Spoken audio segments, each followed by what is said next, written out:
Before we start today's interview, I wanted to remind you we're having our annual meeting in Las Vegas called Ortho on the Strip. We asked PAOS members to share their favorite part of the conference. Here's what they had to say.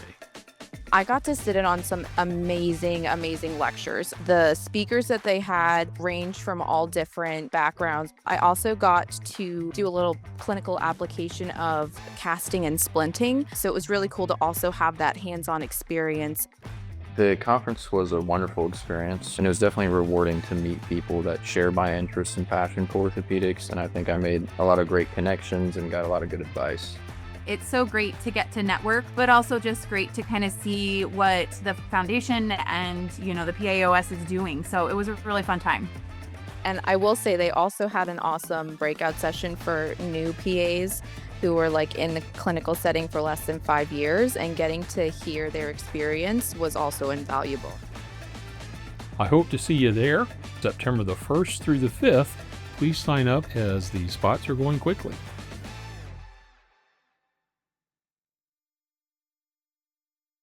Welcome to the orthoPAC podcast with your hosts Sam Dyer, Chuck Dowell, and Miles Gilbreth. Please join us as we attempt to fill in the gaps between education, current events, and real-world practice. Welcome back, listeners. Today we continue our conversation with Kristin Burton regarding personal finance, retirement, and other financial strategies. Can you explain to our listeners what is rebalancing and how often should you think about doing that? Yeah, so you kind of have to pick your asset allocation first. And again, I kind of mentioned if you're thinking about the stock portfolio, you're probably looking at what's my large cap, what's my mid cap, what's my small cap, what do I have in international exposure, what do I have in bonds, etc. Most people that rebalance their portfolio do so on an annual or a semi-annual basis. This isn't something you're doing, on a monthly basis. And all you're doing is you're returning back to the asset allocation that you chose. And so if you had an asset class that performed really well, obviously it's going to have grown and represent a higher percentage of your portfolio. And so you'll want to shift out of that into whatever asset class performed less well and thus has shrunk to a smaller percentage of portfolio. You can do that by actually selling things. That, of course, you have to pay attention to the type of account that you're in and the tax associations that will come. Or you can do it by shifting your automated purchases. And so there's a couple of different ways to actually do it. But that's basically what you do is just make sure, hey, if I said I wanted 20% small cap, but small cap has crushed it the last 2 years and I'm not paying attention, my 20% small cap's going to turn into much more than that, right? So you're just getting back to what you said you were going to do. And it also gives you a nice check-in moment of saying, okay, believe it or not, time continues to pass and we're older this year than we were last year. Is the asset allocation that we chose still age appropriate, still what we want? And for that reason, I like it as a checkpoint too. My husband and I typically do this once a year together, and it's a conversation regarding rebalancing, which leads to, is our stock bond portfolio asset allocation, is it still what we want? And also, is our all-in asset allocation what we want? Do we have more or less in real estate than we want right now? And then that's also when we review our net worth statement. And so it ends up being a nice kind of meeting to come together and look at all of the big picture pieces. And rebalancing will just be a little piece of that. It's just all good information, and I've enjoyed listening to it for sure. Kristin, just a question for you. What is the diversity of the people that are in your program? Do you find that most of them are new grads and are new into their career, or do you get it kind of all across the board, like our kind of spread here in the podcast? We have people that are still in training, and then we have people who own multi-million-dollar practices who are, in the, like you called it, the twilight of their career. Inside our actual coaching program, most of the folks in there are not brand new grads, actually.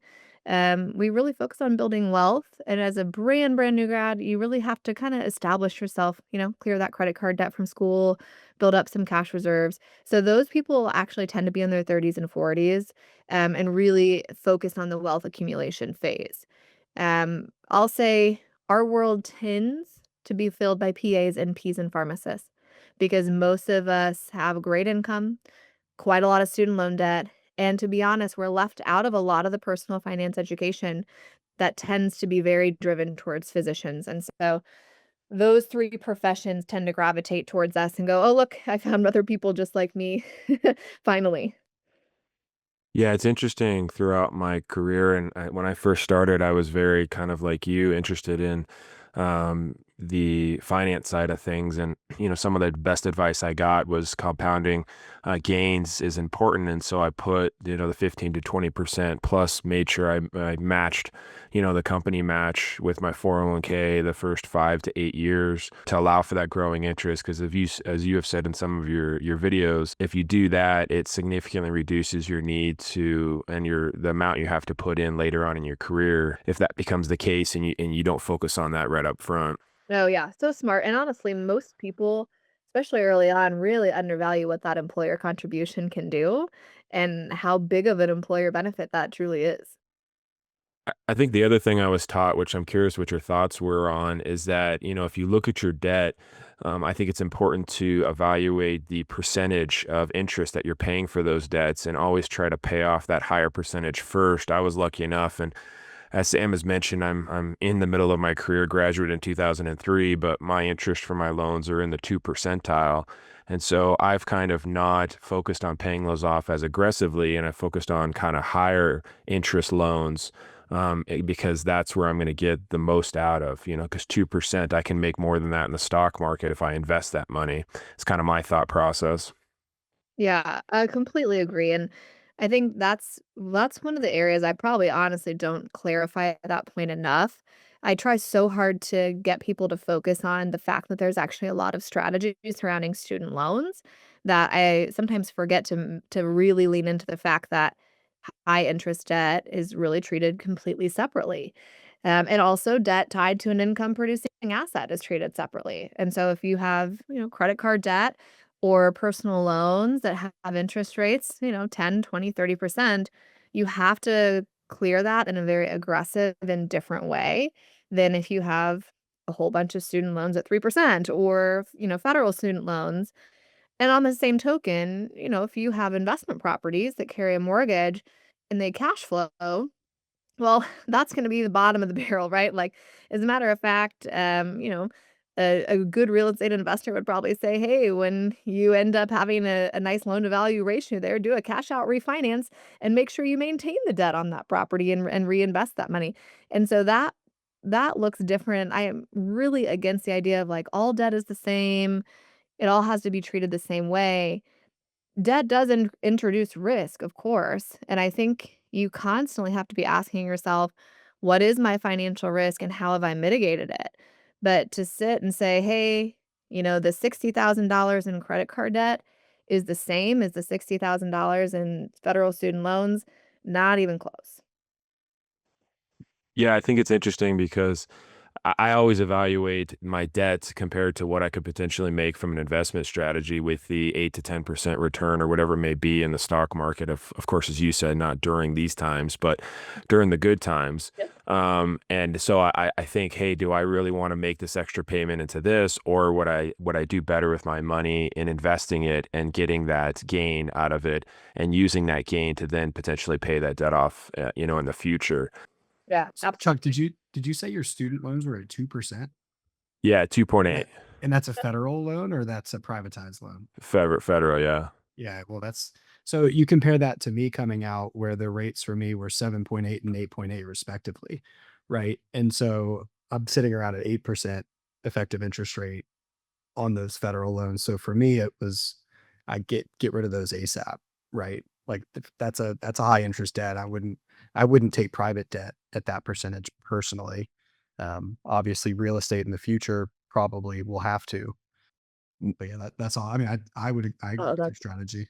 that's crazy, the difference in interest rate with graduation date. Yeah, it's been a trickier time for, grads in the last couple of years facing those interest rates versus the sub 4%. Definitely changes the game. Yeah, so that's, I mean, I've been lucky from that perspective. So instead of like forcing those loans to be paid off, I've used that extra money to invest or put into my 401k or my Roth IRA, knowing that I'm going to get compounding gains and probably better use of my money in the future. But again, that's kind of, as we've discussed, different aspects of our career and different aspects of coming out of school. But I do think that's why I asked, what part of your percentage is new grads versus, further on their career. Cause I think some of these things definitely come into consideration when you're thinking about long-term goals. I know when I came out, my biggest concern was, oh my gosh, look at all this debt. It wasn't, oh, when I retire in 40 years, do I want to have enough money to retire with? And that's something that's hard to convince young people into, is that, hey, that's, your retirement money is just as important as your money to live on now. You're so right. It is so hard to convince people of that. And also, I think as a new grad, at least my experience was, it didn't really occur to me that, like, oh, wow, this might not be sustainable for me to do full time for the next 40 years. Like that part didn't really click. Of at some point I might want options and I can use money as a tool to get there. And so like the sooner you can grasp that part too of like, okay, you're brand new. I get it. You just spent all these years in training. You just spent, a couple $100,000 getting here. But believe it or not, you will want an exit strategy at some point, even if it's as simple as being able to drop to a point 0.7 FTE because you're burnt out. Those things can come from investing, and it's so hard to get young folks to understand that that can really change your life, but for the people who actually do, who really start aggressively early, man, the whole world is their oyster in terms of options. Yeah, I mean, even if you sacrifice those first few years when you maybe don't have kids or are not married, and kind of live, a kind of lower, cost-based lifestyle, and then, back down later on in your career, as you have mentioned, it'll be much more successful for you. So I definitely think that's the advice I give a lot of the young grads. It's so important. You guys had talked about this earlier. Nobody teaches you anything about finance. You learn about the Krebs citric acid cycle, but they don't teach you how to save your money so you can retire. Right. Nobody teaches you that. So I think this is perfect. It's a great thing. I would love to have more of it. Thank you very much. This was a great conversation, and like everybody said, an excellent topic, I think. And your website is very good, so I would highly recommend people go check your website out.